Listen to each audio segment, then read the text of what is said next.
e que tem um tênis Nike feito em Vietnã, que a química de materiais é desenhada na Alemanha, o design é feito na Itália, o couro vem do Brasil, você só monta em Taiwan e para trazer em Vietnã.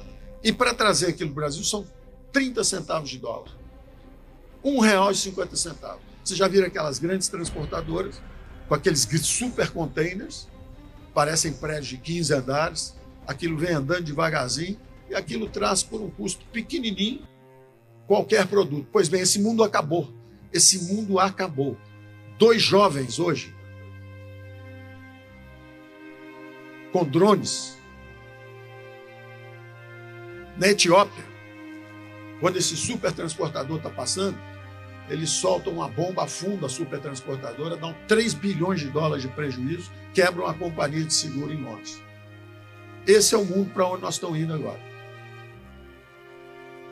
E aí vocês começam a entender o que está acontecendo. Enquanto casa que tem pão, que não tem pão, todo mundo briga e ninguém está razão. Enquanto o mundo estava subindo, o mundo está celebrando, festejando. Só nós é que estamos na bagunça aqui, na clínica de recuperação. O mundo está crescendo. A história do mundo é uma história de crescimento de 80, 90 anos. Todo mundo se reconstruindo. As vítimas da Segunda Guerra Mundial, as viúvas do socialismo, 1,5 bilhão de indianos, 1,5 bilhão de chineses, 300 milhões de indonésios, todo mundo enriquecendo. Visita o Vietnã. Visita o Afeganistão. Os caras estão achando petróleo, Azerbaijão, o Uzbequistão, todo mundo furando poço, achando petróleo, comercializando, está todo mundo saindo da miséria.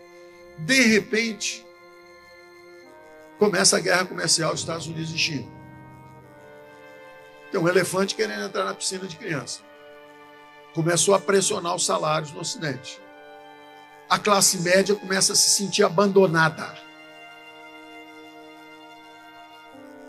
Os salários não sobem na França, os salários não sobem na Grécia, os salários não sobem na Itália, os salários não sobem nos Estados Unidos. A Bolsa sobe, como é um país capitalista, todo mundo tem dinheiro na Bolsa, todo mundo está feliz. Na hora que a Bolsa acaba, para a música. Então, bastou a Bolsa cair 1 ou 2 vezes, que foi pânico no Ocidente. Então, o Teorema de Stolperstein nos diz isso. Ó, o Toyota custava 10 mil dólares. Quando eu era jovem, os carros, o sonho americano, o sonho de jovens era ter carro. E carro americano era o que todo mundo achava bonito. Era Cadillac, Oldsmobile, Rabo de Peixe, Mustang. Era só carro bonito, marca americana. Sumiu esse negócio. Acabou. O preço dos carros americanos é 60, 70, 80 mil dólares. O carro japonês era 10 mil dólares. Esse é o teorema de equalização dos fatores de produção, dos preços dos fatores. Os carros começam a subir, começa o comércio global, começa a cair o preço do carro americano, várias indústrias começam a fechar, perder empregos industriais, a desindustrialização do Ocidente, a inundação de bens industriais que vem da China. Quer dizer, e na China, na Coreia, no Japão, os preços começam a subir, os salários começam a subir, o bem-estar, e isso em toda a cadeia produtiva. No sul do Brasil, lá no Vale dos Sinos, todo mundo fazendo sapato, calçado, bolsa, começa a fechar, os próprios empresários gaúchos começam a levar as fábricas para a China e começam a exportar o sapato para cá de volta. Enquanto isso, nós botando IPI, ICMS, imposto, fazendo o contrário de tudo que eles estão fazendo. Eles mergulham nos mercados globais, nós fechamos nossa economia. Eles não têm impostos, sindicatos, previdência social, nada. Nós com impostos, encargo trabalhista, tudo. Então, é o caminho da miséria. Eles entenderam e começaram a aprender e subir. E o Ocidente é o contrário. Gato gordo. Quer se aposentar aos 14 anos de idade, quer ganhar 18 salários, trabalhando 3 dias por semana. Então, o Ocidente começou a sentir pressão dessa competição global. O capitalismo é um sistema que gosta de equalizar, de dar oportunidade para quem quer trabalhar mais, quem quer estar disposto ao sacrifício. E o Ocidente começou a ficar em desconforto. E aí você começa a entender tudo.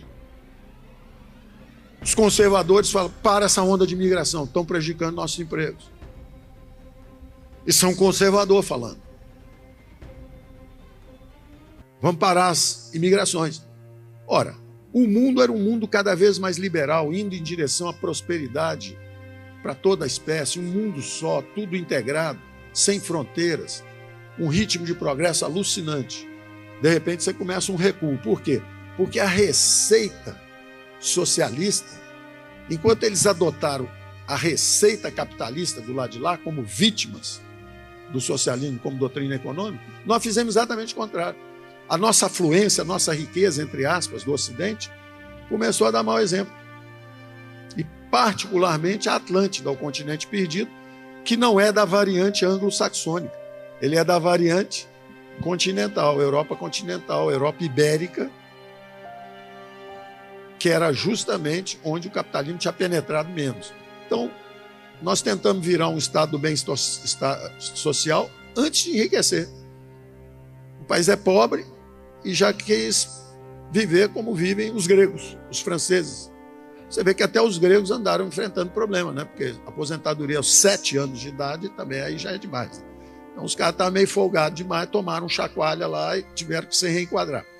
Mas é importante entender isso, porque aí você entende o quadro inteiro. Quadro inteiro. O Ocidente procurando desesperadamente a direita. Alguém tem que salvar os nossos empregos. Alguém tem que abrir a economia de novo.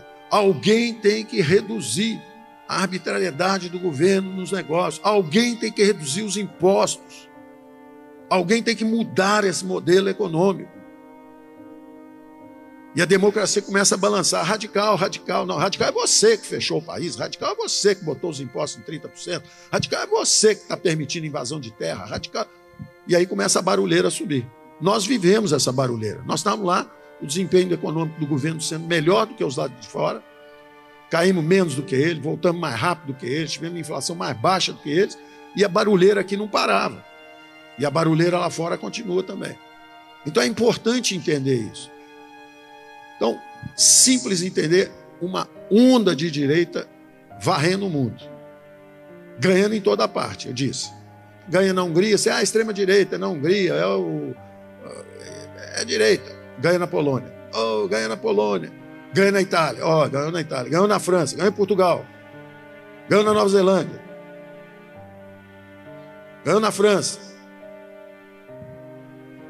Ganhou nos Estados Unidos. Só que repaginaram. Vai ter outra eleição, porque a eleição Trump-Biden já estava ganha. Aí tentaram mexer os baralhos rápido para ver se escapa, mas você vê que a onda está vindo. Ganhou no Uruguai, ganhou no Paraguai, ganhou na Argentina. Vai ganhar no Chile. Está acontecendo. Então você entende o que é. O Ocidente está em transe, o Ocidente está em crise porque o socialismo, a penetração das teses socialistas, substituição de importações, impostos, governo é que é o driver do crescimento, é o governo que vai trazer o crescimento, não deu certo. Nós afundamos 100 anos. Nós afundamos 100 anos. E o outro lado do mundo, a Ásia, fez exatamente o contrário. Abraçou o modelo ocidental e foi com tudo, o negócio subindo.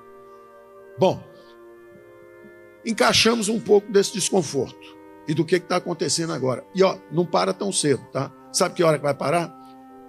Quando a China virar para o irmãozinho, que é a Rússia, e falar assim, se comporta porque eu não estou conseguindo namorar mais ninguém no bairro. Você está fazendo uma bagunça tão grande, está atrapalhando os meus negócios. Porque o maior comerciante do mundo hoje é a China. É o capitalismo mais agressivo do mundo hoje. Salário baixo, subsídio, é um negócio de doido. Além da eficiência natural, porque os caras trabalham muito, tem custo barato, 1,5 bilhão de pessoas querendo se integrar aos mercados globais. Então é importante entender isso, porque senão fica parecendo que é uma desordem, que o mundo vai acabar. Não vai acabar.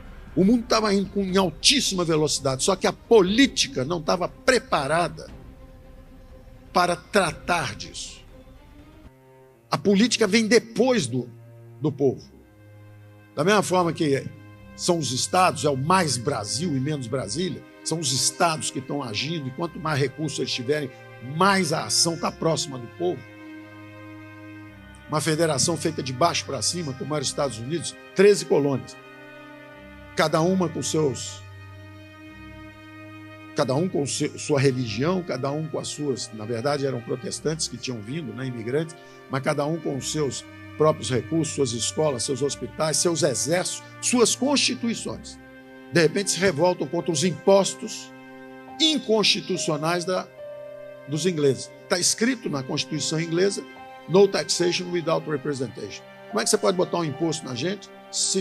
Imposto no chá, imposto no tabaco. Como é que você ousa tributar nossas colônias, se você nem nos deixa ter representação e votar no orçamento? É como se fossem os governadores falando, vem cá, que negócio é esse de você fazer essa reforma aí que puxa o dinheiro todo lá para cima, se eu é que fui eleito aqui embaixo, eu é que estou com o povo perto de mim. Só que o Brasil foi feito de cima para baixo, foi ao contrário. O rei, as capitanias hereditárias, os amigos do rei, até hoje o Estado não chegou no povo.